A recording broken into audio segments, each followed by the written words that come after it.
Good morning, అందరూ ఎలా ఉన్నారు? అయితే ఈ రోజు మార్నింగ్ ఇన్స్టాగ్రామ్ లో ఒక వీడియో పెట్టాను కదా, నేను డాన్స్ వీడియో. దాని కింద బోల్డ్ అని కామెంట్స్ వచ్చాయన్నమాట. కామెంట్స్ ఏంటంటే పొలిటికల్ కామెంట్స్ వచ్చాయి. అరే నాకు ఒక విషయం అర్థం కాదు, మీకు ఏమైనా బుర్ర ఉన్నదా అసలు? ఎందుకు బుర్ర తక్కువ మాట్లాడతారు?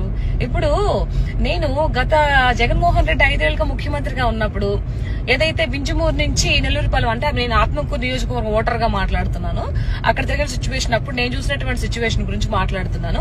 అప్పుడు రోడ్లు సరిగ్గా లేకపోతుండే, ఆ రూట్ లో చాలా మంది యాక్సిడెంట్లు జరిగి చాలా మంది ప్రాణాలు కూడా కోల్పోయారు. అది అక్కడ నిజమే, అది అక్కడికి వచ్చి కూడా అడగండి మీరు, మీకు అబద్ధం చెప్తుంటే. ఆ తర్వాత కూటమి ప్రభుత్వం వచ్చిన తర్వాత ఒకరోజు నేను నరవాడ వెళ్తూ ఉంటే రోడ్లు ఎంత బ్రహ్మాండంగా ఉన్నాయో నేను ఆ రోజు చూసి ఫీల్ అయ్యాను. కాబట్టి రోడ్లు చూడండి ఎలా ఉన్నాయని చెప్పేసి పాల్గొసి పాలెత్తు వాస్తవం అని మాట్లాడాను. ఇప్పుడు అవాస్తవం మాట్లాడలేదు. ఓకే, ఇప్పుడు మీరు ఎక్కడ నాయుడుపేటలో గుంటలు మెట్టలు ఉన్నాయి, అది నిజంగా వాస్తవం అయితే అడగాల్సింది ఎవర్రా మీరు? అరే మిమ్మల్ని ఎవరిని అడగాలి మీరు?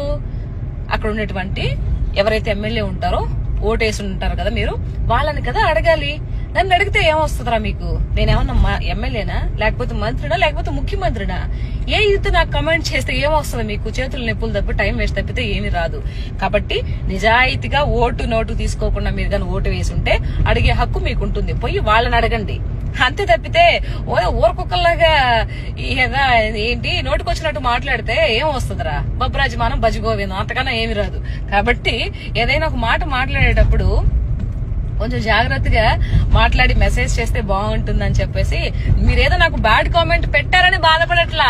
నేను చెప్పిన మాట అవాస్తవం అనుకుంటారేమో, కాదు వచ్చి చూడండి, వింజమూరు నెల్లూరుపాలెం రూట్ చూడండి ఎంత బాగుందో, అది చెప్తున్నా. అది వచ్చి చూసుకొని మాట్లాడండి. ఇప్పుడు నాయుడుపేటలో గుంటల మెట్టలు ఉన్నా నాకు తెలియదు కదా, అక్కడ పర్సన్ నేను కాదు కదా.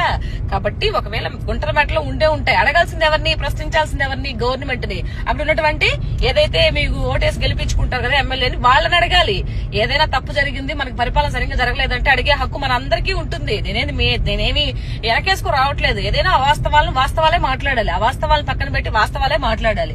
కాబట్టి నాకు మెసేజ్లు పెట్టి తిట్టడం పక్కన పెట్టి, మీరు ఏదైతే అక్కడ పని కావాలి, గుంటల మెట్లని నీట్ గా ఉండాలి, మంచిగా రోడ్లు వేయాలనే ఒక ఆలోచన మీలో ఉంటే, ఎవరికి అపాయం జరగకూడదనే చిత్తశుద్ధి మీకుంటే ఎవరిని అడగాలి? అక్కడ ఉన్నటువంటి ఎమ్మెల్యేని అడిగి ప్రభుత్వాన్ని నిలదీసే హక్కు ప్రతి ఒక్కరుగా ఉంటుంది. మరి ఇంకోటి కూడా చెప్తున్నాను, ఈ పాయింట్ నోట్ చేసుకోండి.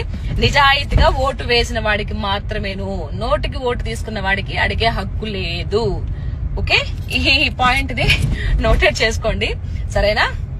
నన్ను తిట్టడం పక్కన పెట్టి బుర్ర ఉపయోగించి ఆలోచించి మాట్లాడితే బాగుంటుందని మీ అందరికీ సగర్వంగా విన్నవించుకుంటున్నాను. ఓకేనా? Thank you so much. By by.